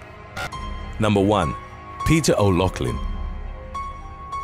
In 1998, Peter O'Loughlin suffered what's been described as one of the most horrific hang gliding accidents in recent history. The 38-year-old was coming in to land in a paddock in Cessnock, New South Wales, when a sudden wind shift knocked him into 11,000-volt power lines. He made contact with his wing as well as his legs, which created a circuit, and he suffered severe electrical burns. He was airlifted to a hospital where doctors amputated his arms and legs in a bid to save his life. Amazingly, the pilot survived. O'Loughlin adapted to his new life and became an inspiration for his community. By using a wheelchair and prosthetic limbs, he relearned to do many of the activities that he enjoyed. Within 6 months of the accident, he returned to his job as an auditor. O'Loughlin eventually took part in tandem hang gliding flights, but his dream was to solo fly again. He and his friends spent months modifying and adapting his hang glider. It would be a dangerous endeavor, as O'Loughlin's prosthetic arms were attached to the control bar, meaning he'd be unable to let go. In September of 2000, O'Loughlin went to Singleton Airport, northwest of Newcastle. He was towed into the air and soared for the first time in over 2 years. He performed 2 successful flights, but disaster struck on his 3rd attempt. After the rope connecting him to the vehicle was released, O'Loughlin lost control and speared into the ground from nearly 100 feet up. The impact killed him instantly. On December the 11th of 2021, Connecticut woman Lauren Smith Fields invited 37-year-old software designer Matthew LaFountain to her Bridgeport home. They had reportedly met on the Bumble dating app. At the time, 23-year-old Smith Fields, a former high school track star, was studying to become a physical therapist at Norwalk Community College. By all accounts, she was in good health. At around 6 a.m. on the morning following their date, LaFountain called 911 to report that the young woman was unresponsive. He performed chest compressions on her as instructed by the operator, but Smith Fields died at the scene. She was found with a bloody nose, and there was also blood on the bed sheets. Further evidence indicated that Smith Fields and LaFountain had had intimate relations. As reported by first responders, the latter was in a state of shock and seemed shaken up. An autopsy report indicated that Smith Fields had succumbed to an accidental overdose from a combination of fentanyl, promethazine, hydroxyzine, and alcohol. She had no known history of drug abuse, so the cocktail of drugs in her system wasn't regarded as being in line with her behavior. LaFountain would admit that he and his date had drunk tequila, but was cleared of any involvement in her death upon questioning. In the incident's wake, the police would be heavily criticized by Smith Fields' family for their handling of the case. After identifying her, they didn't immediately notify her next of kin who reportedly learned of the woman's passing from her landlord. The police was also accused of not doing their due diligence in investigating LaFountain, whom Smith feels his family suspected of drugging her. They allegedly were told by Bridgeport police that there was no need to investigate him. Some regarded the case as an example of institutionalized racism, pointing out that it would have received a greater degree of attention had the dead woman been white. On January the 25th of 2022, after weeks of pressure from activists, Smithfield's family and a tweet from rapper Cardi B raising awareness to the case, a criminal investigation was opened. Yet, as of the latest updates, no criminal charges had been brought to LaFountain. Number 7. Benjamin Obadiah Foster. 36-year-old Benjamin Obadiah Foster kidnapped and brutally assaulted a woman in Grants Pass, Oregon on January the 24th of 2023. The victim, identified as 37-year-old Justine Siemens, had previously been in a relationship with Foster. She was found bound, unconscious, and near death after being intentionally tortured for an extended period of time. She was hospitalized in critical condition with a broken neck and multiple facial fractures, but was eventually stabilized. A manhunt was launched for Foster, who'd exhibited similar violence against women in the past, in 2019. Prior to moving to Oregon, he'd held his then-girlfriend captive inside her Las Vegas apartment for 2 weeks. The woman suffered 7 broken ribs and 2 black eyes, had been choked to the point of unconsciousness, and was force-fed lye before she was able to escape. Foster faced decades in prison after being charged with 5 felonies, but he ultimately took a deal and pleaded guilty to 1 felony count of battery and a misdemeanor count of battery constituting domestic violence. It meant that with credit for time served while awaiting trial, Foster was overall jailed for less than 3 years. In the aftermath of the January 2023 kidnapping, while he was on the run, Foster was active on dating apps as he sought help from unsuspecting individuals to evade the law. A SWAT team raided a property in Wolf Creek about 20 miles north of Grants Pass. They arrested 68-year-old Tina Marie Jones at the scene and charged her with hindering prosecution. She'd followed Foster in a vehicle to a remote Wolf Creek location, where she then intentionally drove his 2008 Nissan Sentra over an embankment before giving him a ride to the property that was raided. Jones was believed to have been recruited online. Foster still eluded capture, but was eventually tracked down after he'd taken a taxi back to the Grants Pass property, where he'd tortured Siemens. He hid underneath the home, and after an hours-long standoff with law enforcement, was found dead from a gunshot wound. In the aftermath, investigators determined that Foster was the sole suspect in a double homicide that had occurred on January the 27th. The victims were identified as Richard Lee Barron Jr. and Donald Owen Griffith, both of whom had succumbed to blunt force trauma, but no further details regarding their deaths were made available to the media. Number 6. Blanca Arellano. In 2022, Mexican woman Blanca Arellano met Peruvian man Juan Pablo Jesus Villafuerte through an online gaming app. After talking for a few months, she decided to fly 3,000 miles to Lima to meet him in person in late October. When she last spoke to her niece on November the 7th, the 51-year-old reported that the relationship with Villafuerte was going great and that she was in love with him. The niece was no longer able to get in contact with Arellano in the aftermath. She spoke to 37-year-old Villafuerte, who claimed that the woman had gotten bored with him and had decided to return to Mexico. On November the 9th, however, the faceless head of a woman was found on a beach close to where Arellano had been staying. Within hours, a finger with a missing tip and a silver ring on it also turned up. The following day, a torso void of organs was discovered at the end of a canal that flowed into the sea. The authorities determined that the body parts had been removed with surgical precision. The canal where the latest remains had been discovered traveled in front of Jose Faustino Sanchez Carrion National University,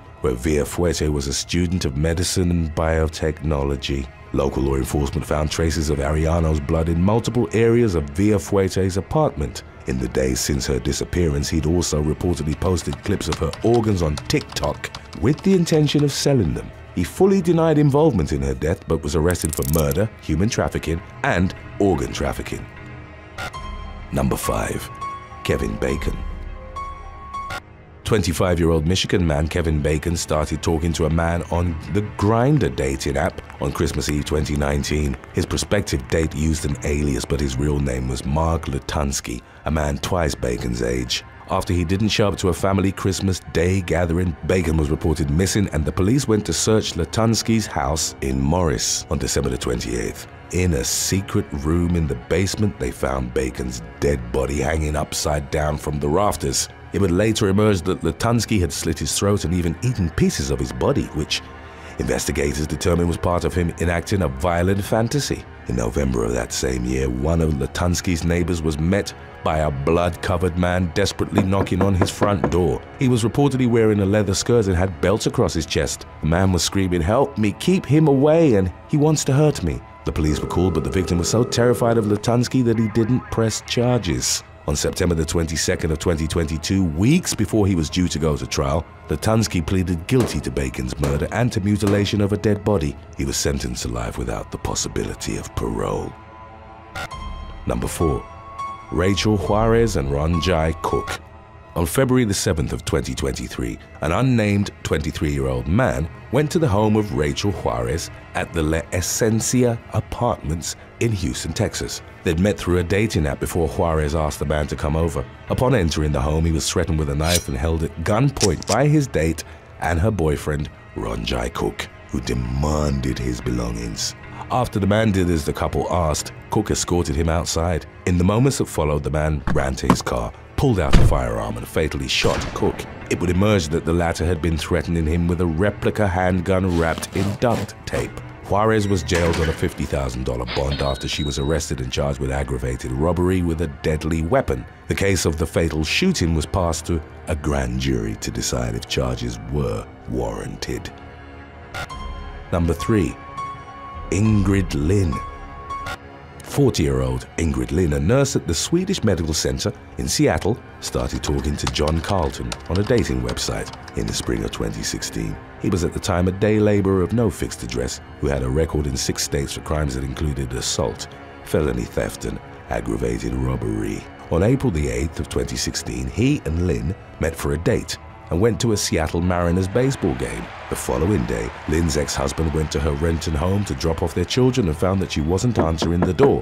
Lynn's mother arrived with a key and noticed that her daughter had disappeared while her wallet, cell phone, and purse were still inside the home. The police were called and officers who searched the home found blood and pieces of flesh as well as trash bags and a 15-inch pruning saw in the bathroom. That same day, April the 9th, a homeowner had called the police to report finding multiple severed body parts, including a head, foot, arm, and leg in a Seattle recycle bin that was about 10 miles from Lynn's home. The remains were confirmed as the woman's and the trash bags in which they'd been placed were identical to those found in her bathroom. Carlton was arrested within days. He told the police that he'd gotten blackout drunk during the date and had woken up on a Seattle sidewalk with no recollection of what had happened between him and Lynn. He pleaded guilty to the woman's murder and dismemberment on October the 2nd of 2017 and was sentenced to 27 years and 9 months in prison. Number 2. Willie Lee Smith. On June the 16th of 2021, Willie Lee Smith met 24-year-old Cheyenne Brooks Brown through a dating app and then went to her home in Flora, Indiana. Upon arrival, as Smith was talking to Brooks Brown, he was ambushed by her boyfriend, 22-year-old Tyrone Leffridge. It would later emerge that Leffridge had used his girlfriend's profile to offer her up for intercourse in exchange for cash. Brooks Brown was talking to Smith to let him know that she hadn't agreed to the arrangement. In the moments that followed, Leffridge charged Smith and struck him twice in the head with a baseball bat before robbing him of his cash, wallet, and cell phone. 55-year-old Smith, who suffered from severe kidney problems and was in stage 5 renal failure, was flown to IU Health Methodist Hospital where he succumbed to his injuries on June the 18th. Leffridge pleaded guilty to murder in October 2022 and he was sentenced to 45 years in prison. Number 1. Adam Hilaire. After breaking up with his long-term girlfriend, with whom he shared a 5-year-old daughter, Florida man Adam Hilaire created a profile on the Plenty of Fish dating website. He eventually connected with 18-year-old Haley Rose Bustos. In August of 2016, they met for a date in Winter Haven and then spent some time talking at Hilaire's Auburndale apartment before he dropped her off. The events that followed would reveal that Bustos had been planning to rob him the entire time. At around 3 a.m., On August the 17th, she rode with 3 companions, whom she directed to Hilaire's home after telling them about what they could steal from it. The men were identified as Andre Warner and Joshua Ellington, both aged 29, and 34-year-old Gary Gray. The latter and Warner forced their way inside the apartment. Warner ordered Hilaire to get on his knees and shot him in the back of the head execution style during the robbery. He was reported to have later laughed at how Hilaire was begging for his life and telling the men to take what they wanted but to spare his life for the sake of his young daughter. Bustos, Warner and their accomplices were arrested in the aftermath, all facing charges of first-degree murder, robbery with a firearm, conspiracy to commit armed robbery and burglary with a weapon. Bustos took the stand and testified against Warner during his trial, telling the court, "I really don't care if I spend the rest of my life in prison as long as he's behind bars too." On March the 20th of 2020, Warner was convicted on all charges and the jury recommended he be given the death sentence. However, because of delays caused by the COVID-19 pandemic, his original jury was subsequently dismissed and he was ultimately sentenced to life in prison without parole in a follow-up hearing. Layton woman Amber Renee Bradley was sent to Utah State Prison after police found her passed out in the gutter while teenagers partied in her house. Officers reportedly found the 29-year-old intoxicated and disoriented shortly after 4 a.m. on June the 4th of 2016. When officers checked her residence, they found 3 teens who were lying unconscious in close proximity to beer, marijuana, drug paraphernalia, and Xanax, all of which Bradley had allegedly provided for them. The woman was arrested, and after further investigation, it was discovered that she was in a relationship with another teenager. Bradley's romantic involvement with the boy began in April of that same year and reportedly ended when she was taken into custody. It was alleged that she'd been the one to instigate an intimate relationship with the boy by promising to buy him a dirt bike if he had intercourse with her. Bradley admitted to having been intimate with the boy twice. His parents confirmed that the woman had lived with the family and that she'd bought their son a dirt bike despite their objections. Bradley was later convicted of unlawful intercourse with a minor, dealing in materials harmful to a minor, and attempted child endangerment. On January the 17th of 2017, she was ordered to serve up to 5 years of incarceration for 2 counts of unlawful intercourse. She was also handed 4 concurrent sentences of up to 1 year behind bars in the case involving 4 counts of attempted endangerment of a child. Number 11. Alberto Santa Cruz. Nevada man Alberto Santa Cruz was arrested by Las Vegas Metropolitan Police after shooting 5 people at a birthday party in the early hours of September the 18th of 2022. According to witnesses, an argument started between the 36-year-old and another person in the backyard of the home where the party was being held. Someone tried to get in between the two, and that was when Santa Cruz shot him once. The suspect was then tackled by other partygoers who tried to wrestle the weapon away from him. Concurrently, Santa Cruz continued firing, discharging 9 rounds and hitting 4 more people. The man was finally disarmed and was later taken into police custody. All 5 victims were taken to the University Medical Center, where 2 were listed as critically injured. Santa Cruz was detained without bail for 5 counts of attempted murder and battery. Additionally, he was facing charges of discharging a firearm, being a prohibited person, owning a gun, and drug possession. Number 10. Cameron Everest Brand. On April the 30th of 2023, Bay St. Louis police were called to a home on the Mississippi coast in the 1000 block of Old Blue Meadow Road. Dispatchers received reports of a fatal shooting that occurred at the location in question shortly after 12:30 a.m. Responding officers found several teens suffering gunshot wounds. The victims were taken to trauma centers in New Orleans and Slidell, Louisiana. 3 of them were listed as being in serious but stable condition, while 3 others were described as in critical condition. The gunman was identified as 19-year-old Cameron Everest Brand, who'd previously been accused of misdemeanor domestic assault. He was later taken into custody in the nearby town of Pass Christian, charged with 6 counts of aggravated assault. Later that day, 2 of the victims died, resulting in Brand being charged with homicide and held without bond. As of yet, investigators hadn't determined the motive behind the shooting. Number 9. Bryce Waters, Deanna Bake, and Brenda Garner. A large house party descended into disarray at a home in La Cruz, New Mexico. on July the 10th of 2020. Police responded to the 3600 block of Santa Sabina Avenue after receiving reports of a teenage boy being shot with an assault-style rifle at around 2 a.m. Upon arrival, officers attempted to stop a vehicle from leaving the scene. At the same time, they were attacked by partygoer Bryce Waters, aged 18. When officers tried to detain Waters, 19-year-old Deanna Bake and Brenda Garner, aged 21, intervened on his behalf. The trio were subsequently arrested on multiple charges, including battery on a peace officer, assault on a peace officer, and contributing to the delinquency of a minor. Following an investigation, police learned that Bake's mother had helped the teens rent the home in question in order to host Waters' birthday celebration. The latter allegedly told police that he'd purchased a large amount of alcohol and charged $2 for admission to the party. Officers also found several underage teens at the party, a few of whom were intoxicated. In the aftermath, the boy who'd been shot survived while the shooter was still at large. Number 8. Kimberly Kernan.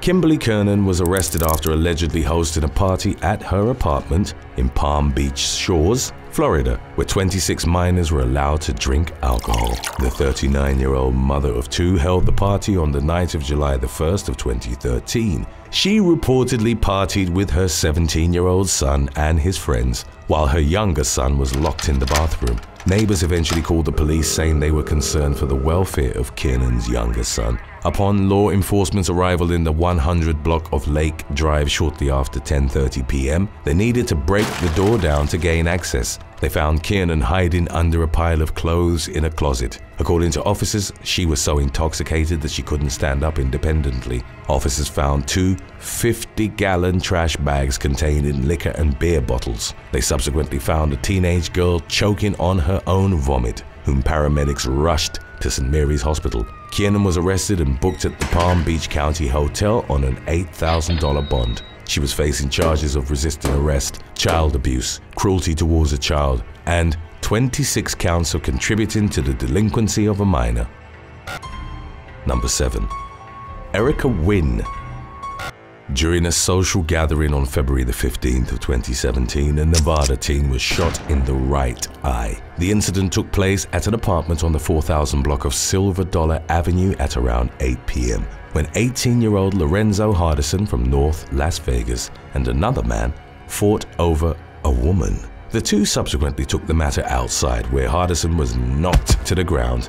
They eventually shook hands, agreed the argument was over, and went back to the party. Hardison then called his aunt, telling her to bring his gun to the apartment. According to police, the young man's aunt arrived with a 9mm handgun and got upset after finding out that Hardison didn't finish the fight. An altercation ensued, during which the woman punched Hardison, prompting him to exit the upstairs apartment. As he walked down the stairs, the woman reportedly loaded the gun and said, "I will kill you," before pulling the trigger. Hardison lay bleeding at the bottom of the stairs as the shooter stepped over him to flee the scene. He was taken to the University Medical Center, where he died the following afternoon. An investigation conducted by the Metropolitan Police Department led to the identification of 25-year-old Erica Wynn as the suspect. Wynn turned herself into police custody on February the 18th. She was held without bail at the Clark County Detention Center. According to the Nevada Department of Corrections database, Wynn was convicted of second-degree murder and handed a 10 to 25-year prison sentence. Number 6. Tyler Hadley. In July of 2011, a couple from Port St. Lucie, Florida was killed by their 17-year-old son, Tyler Hadley, for not allowing him to throw a house party. A few weeks earlier, Tyler had allegedly begun plotting the murders. He told a friend that he was planning to have a big party immediately following the parricide. Shortly after 12 p.m. on July the 16th, Tyler invited people to the party, which he funded with his parents' credit cards. At around 5 p.m., Tyler took 3 pills of ecstasy and attacked his mother, Mary Jo, using the back end of a 22-inch hammer. The 47-year-old woman cried for help, prompting her husband, 54-year-old Blake, to rush out to see what was happening. Blake froze at the sight of his son viciously attacking his wife. Tyler proceeded to hit his father with the hammer, killing him too. He then dragged their lifeless bodies into the master bedroom and cleaned up the blood. A few hours later, approximately 60 people showed up for the party, several of whom allegedly noticed the smell of dead bodies. During the party, Tyler admitted the heinous crime to his best friend, Michael Mandel, saying, "I killed my parents." Mandel later called Crime Stoppers to report the murders, and Tyler was arrested early the next morning. Investigators found that he'd been in trouble with the law before, as he was a known drug user and underage drinker. Based on evidence seized from the residence, such as a mental health center receipt and a bottle of antidepressant medication, authorities believe that Tyler's mental health was suffering. The teen was charged with first-degree murder, to which he pleaded not guilty by reason of insanity. He claimed that he was under the influence of drugs at the time of the killings. However, in February of 2014, he changed his plea to no contest. After he was convicted of killing his parents, he was sentenced to life in prison without the possibility of parole. Number 5. Joe, Alan, Lewis, and Lynn Johnson. Shortly after 12:30 a.m. on February the 4th of 2023, multiple Texas law enforcement agencies responded to a shooting at a large house party in the city of Huntsville. First responders near the scene at 19th Street and Avenue O immediately launched life-saving efforts for 4 victims suffering gunshot wounds. The victims were transported to area hospitals for treatment. One of them, identified as 18-year-old James Jones, succumbed to his wounds. Later that day, authorities arrested 2 suspects, 22-year-old Joe Allen Lewis and Lynn Johnson, aged 19. Lewis was charged with a second-degree felony of aggravated assault with a deadly weapon, while Johnson was facing an assault charge, a Class A misdemeanor. Lewis was held behind bars on a $250,000 bond, while Johnson was held on a $50,000 bond. The motive for the shooting was unclear, but according to detectives, they anticipated that additional charges would be pursued as the investigation progressed. Number 4. Mayhem at Lake George. A party held on Lake George in Florida on May the 7th of 2022 devolved into chaos after a brawl broke out among revelers. Hundreds of people were gathered at the event, as shown in a video captured by the Volusia County Sheriff's Office. At one point, the footage zeroed in on a fight unfolding on a floating DJ deck. Several people were seen throwing punches and kicks and wrestling one another into the water. When an officer noticed a bloodied man, he reportedly called for a rescue crew. The man was unconscious and bleeding heavily from the face. He was taken to land and flown to an area hospital for treatment. Authorities said that the man intended to press charges against his attackers. Ultimately, multiple law enforcement agencies responded, gave over 100 warnings, and issued 38 boating citations. They also arrested 5 people, 2 for disorderly conduct and 3 for boating under the influence. The video, which was dubbed Mayhem at Lake George, was posted online and garnered thousands of views. Number 3.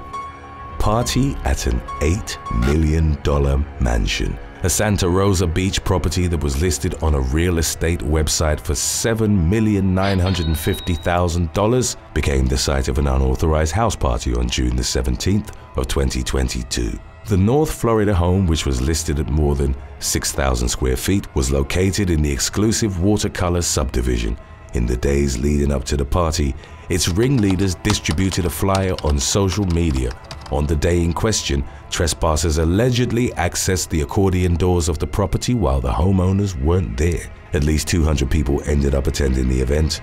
During the course of the party, revelers helped themselves to items belonging to the homeowners. They tried on bathing suits, wore Super Bowl rings, and smoked cigars in the home movie theater. Footage of the wild party was caught on cell phone video, which depicted music being blasted while guests drank alcohol. It also showed the foyer of the mansion having been turned into a boxing ring, where 2 men wearing gloves fought each other. Following a noise complaint, security showed up, causing everybody to disperse. Some of the party goers apparently stole items including a $3,500 purse, a football signed by former Indianapolis Colts quarterback Peyton Manning, and a PlayStation 4. The homeowner was reportedly outraged that no arrests were made, even when photos and videos of the partygoers were posted online in the aftermath. According to the Walton County Sheriff's Office, more than 50 of the partygoers were identified and interviewed. Many of them weren't aware that the party wasn't authorized by the homeowners. Authorities had yet to identify the ringleaders and were waiting on outstanding subpoenas for social media records as of the latest updates. Number 2. Odyssey Carrillo and Malik Joshua Campbell. 2 men were charged in connection with a drive-by shooting that unfolded during a house party in Los Angeles, California at about 12:30 a.m. on June the 23rd of 2019. The incident occurred in the 7500 block of Cuvier Street in a La Jolla neighborhood where a party was being held.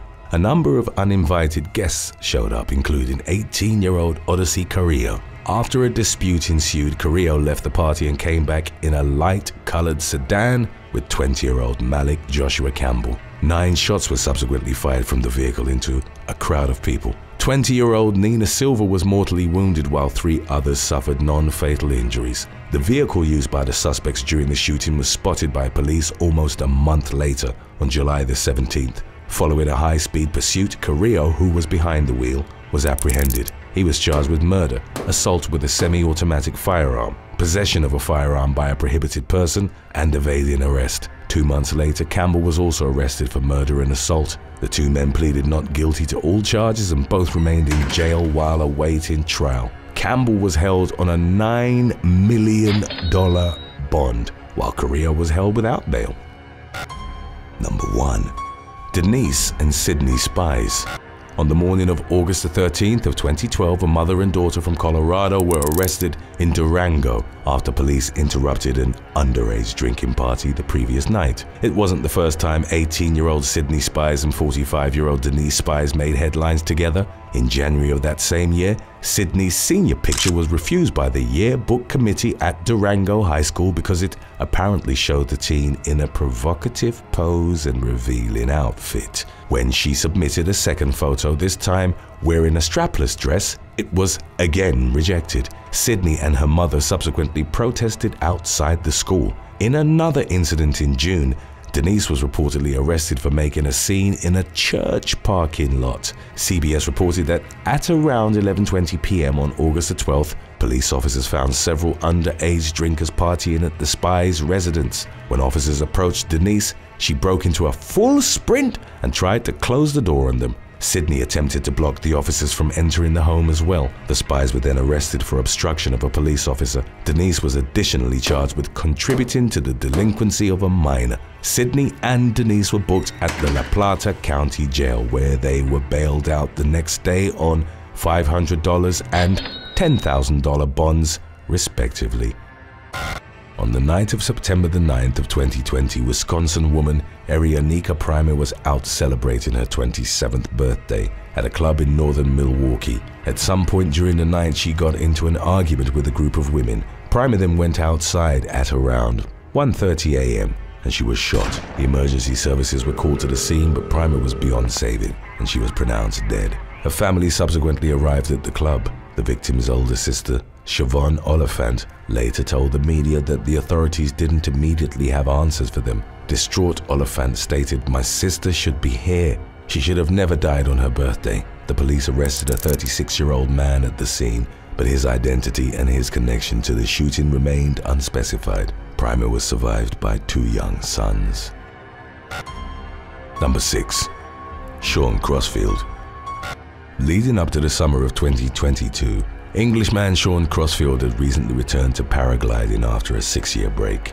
In August, 54-year-old Crossfield was flying with a group from Leeds near Tong Garden Centre from a field that a local farmer had given them permission to use. Crossfield was flying alongside another pilot who'd landed safely. The companion then saw Crossfield approaching the field, but as the wind suddenly changed direction, he went into a spiral and disappeared behind the tree line. Crossfield was the only one in the air at the time. Witnesses reported that he'd performed a maneuver that caused the lines of his wing to become tangled. He was flying low while presumably coming in to land and didn't have time to deploy his parachute. One of his companions subsequently told the media, "I looked back and saw him drop like a stone." The man was fatally injured in the fall. Friends described Crossfield as a born-again paragliding enthusiast who'd started flying 15 years prior and had gotten back into the sport for about a year. The police didn't find any suspicious circumstances at the scene, and the weather conditions were reported as ideal for flying. The working hypothesis was that human error had been a factor in the accident, likely influenced by Crossfield's prolonged absence from the sport. Number 5. New Year's Eve incident in Copenhagen. In early January of 2018, A Danish man was placed in a medically induced coma following an accident involving a champagne bottle in Copenhagen. During New Year's celebrations, the unnamed man was trying to open the bottle while reportedly holding it between his legs. Moments later, it exploded and launched a shard, which severed an artery in his leg, causing major blood loss. He was taken to Copenhagen Rigshospitalet, one of the country's largest medical facilities, where he remained in critical condition as of the latest updates. His case was regarded as a freak occurrence since most of the reported champagne bottle injuries typically involve stray corks and not the bottle exploding. Number 4. Luis Samuel Rios Rodriguez and Abed Jonathan Midens Lopez. Luis Samuel Rios Rodriguez and Abed Jonathan Midens Lopez were at the Barriles Restaurant and Sports Bar on New Hampshire Avenue in Tacoma Park, Maryland, on the afternoon of December the 18th of 2022.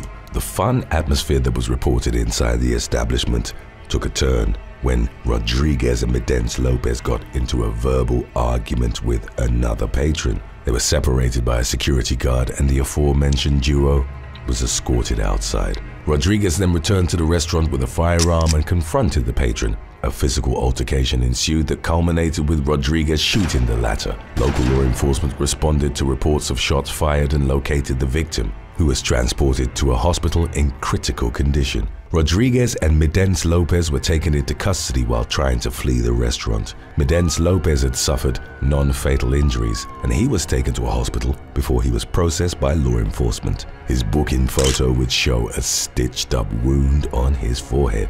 Rodriguez faced charges of attempted first-degree murder, first-degree assault, use of a firearm in the commission of a felony, and second-degree assault. Midens Lopez was charged with conspiracy for the same charges.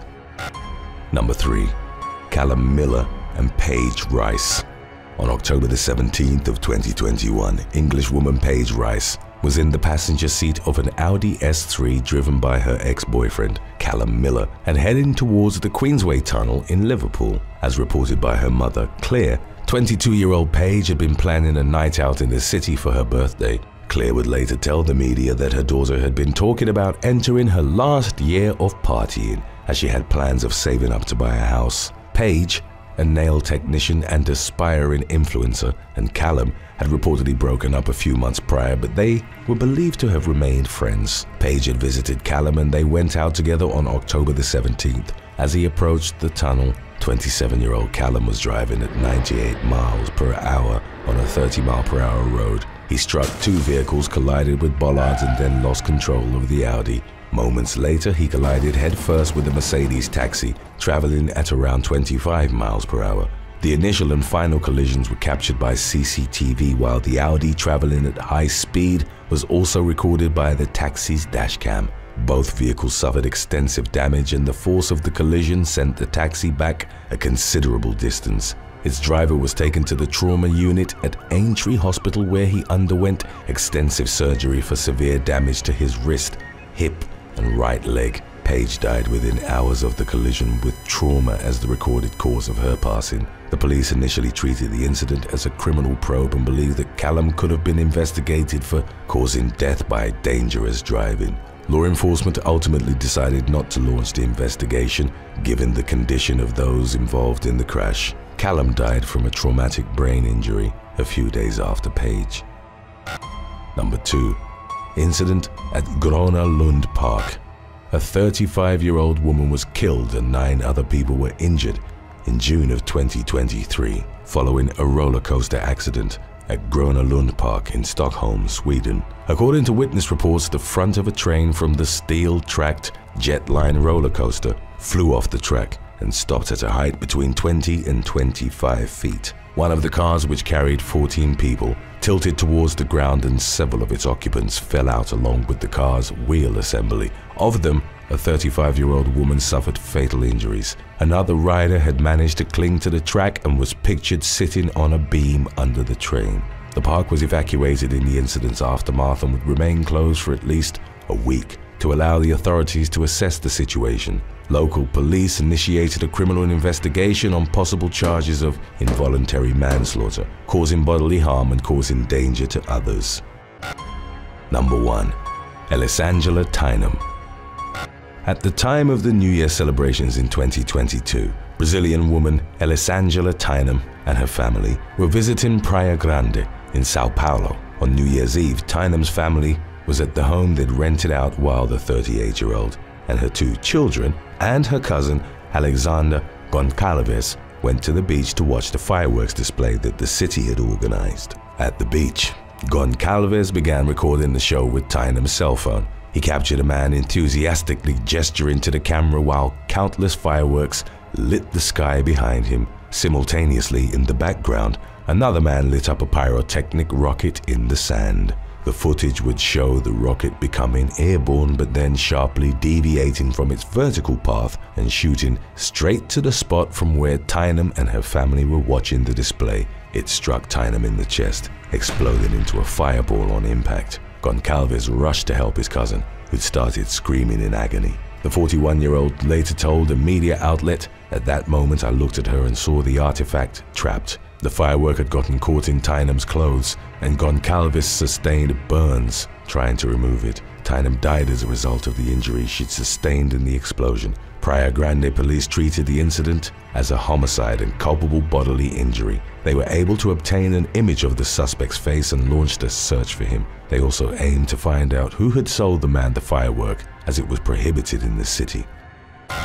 On November the 27th of 2020, 26-year-old Washington woman Sativa Transui and her partner, 31-year-old Taylor Allen, were on holiday in Mexico for Thanksgiving. They were staying at the all-inclusive Al Ritmo resort in Cancun. Previous conversations between the woman and her friends indicated that she believed her boyfriend had an entirely different personality whenever they consumed alcohol. It was allegedly marked by violent behavior, and Transui would reportedly refer to Allen's drunken alter ego as the Beast. On November the 26th, she texted friends to say that by 1 p.m. she and her partner were already 7 shots and 2 pina coladas deep.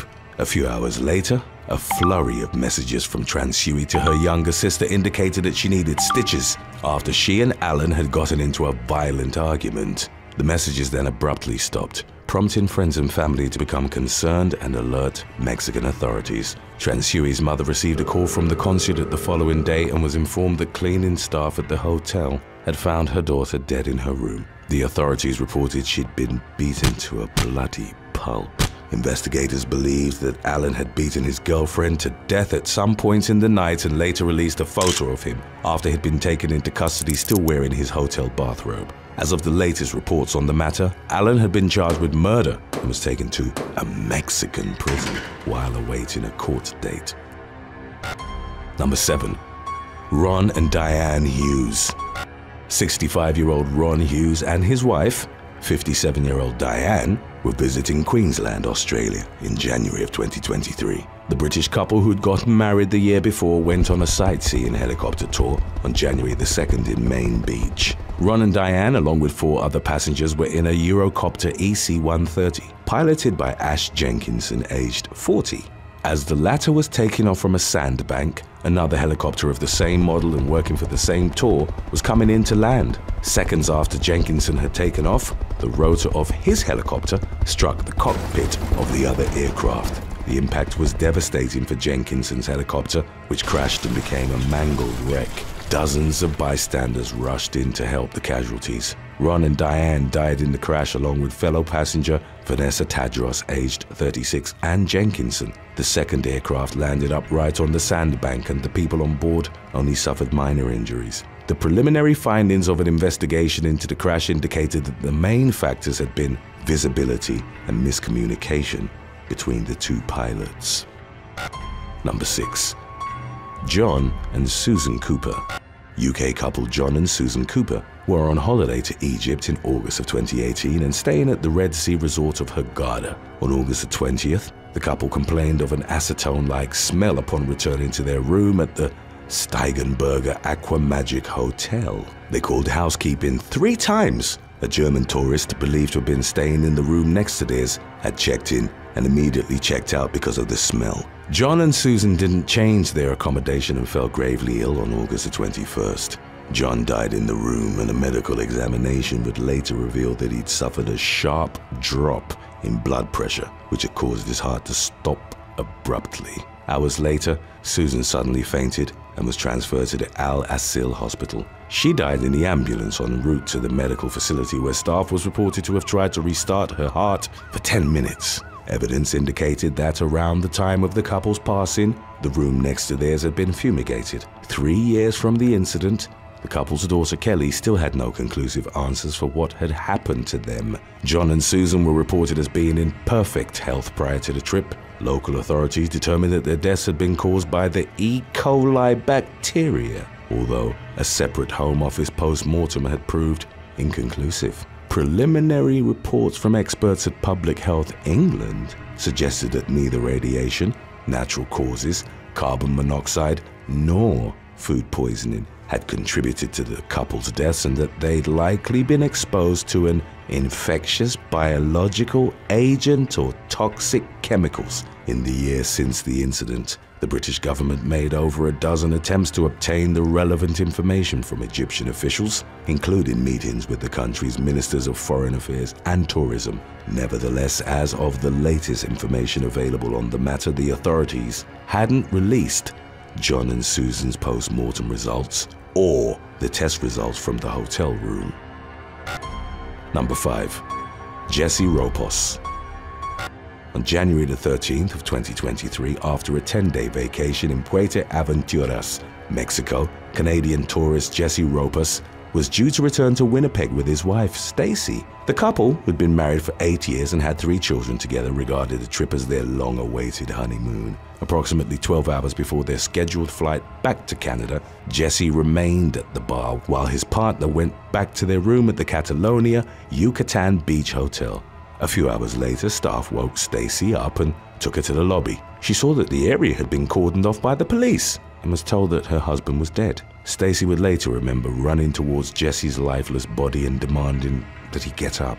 An investigation revealed that Jesse had gotten into a fight with another hotel guest while at the bar. He was consequently removed by 2 hotel workers. One of them, a security guard, immobilized Jesse, while the other, a bar supervisor, placed him in a chokehold. The duo only released Jesse upon realizing he was unconscious. A post-mortem established asphyxiation as the man's cause of death. Information from May of 2023 indicated that the local authorities had announced they were pursuing qualified murder charges against the workers, both of whom were reported as being in their 30s. They each risked a maximum of 50 years in prison and were scheduled to appear in court on June the 16th of 2023.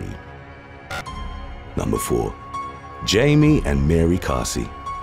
In May of 2023, newlyweds Jamie and Mary Carsey were on a trip to Mallorca and staying at a rural property in Cala Mesquida in the island's northeast. The couple, based in Edinburgh, Scotland, were due to meet friends for a boating trip but failed to show up. Emergency services were called to their home, where they found 40-year-old Jamie dead and 39-year-old Mary lying next to him on the bed unconscious. As of mid-May, Mary was reported as being in serious condition in the ICU of Manacor Hospital. A post-mortem examination on Jamie revealed that he died from carbon monoxide poisoning, with the leak having occurred from a faulty refrigerator.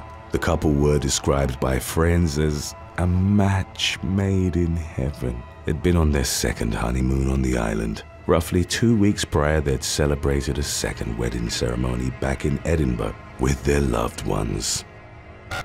Number 3. Ronnie Peele. In late May of 2023, Ronnie Peele and his partner, Jenny Lynn Michelle Blosser, were on a Carnival Magic cruise ship traveling roughly 180 miles off the coast of Jacksonville, Florida. Blosser would report that it was her partner's first cruise and that he enjoyed being able to drink, gamble, and socialize, describing the man as the life of the party. CCTV would show 35-year-old Peele leaning over the railing of his cabin's balcony at around 4 a.m. on May the 29th. Moments later, he went overboard. The Coast Guard was notified later in the afternoon and launched a search in the water and in the air. After covering over 5,000 square miles using HC-130 Hercules planes, a HC-144 plane and a ship, the Coast Guard suspended the search on June the 1st and offered their condolences to Peel's family. The Carnival Care team was reported to have provided care for Blosser as the ship reached its final destination of Norfolk in Virginia, the woman's home state. Number 2. Tristan and Vestal. A married couple from Lewisham, London, were on a getaway to the island of Mykonos, Greece. In the summer of 2016, the couple, only identified as Tristan and Vestal, went out to a popular gay bar on July the 19th. On their way back, 42-year-old Tristan would remember walking up a hill and then turning around to realize that Vestal wasn't with him. He saw him pinned against some railings by someone he didn't know. As Tristan later reported, he told his partner that they needed to go before blacking out. He woke up with a swollen head and 2 front teeth missing. He found and cradled Vestal, who was unconscious and who subsequently regained his senses in a local hospital. Both men had been beaten beyond recognition by a group of unnamed thugs. Local police launched an investigation but faced difficulty in identifying the suspects as the attack had taken place in an area without surveillance cameras. Tristan maintained that they hadn't provoked the assailants in any way and suspected the attack was rooted in hatred towards them for being gay. The couple continued to recuperate in London, and a GoFundMe page was set up in their name to help pay for their treatment. Within less than a month, it rose to over $7,500. Number 1. Matthew and Karen Turner.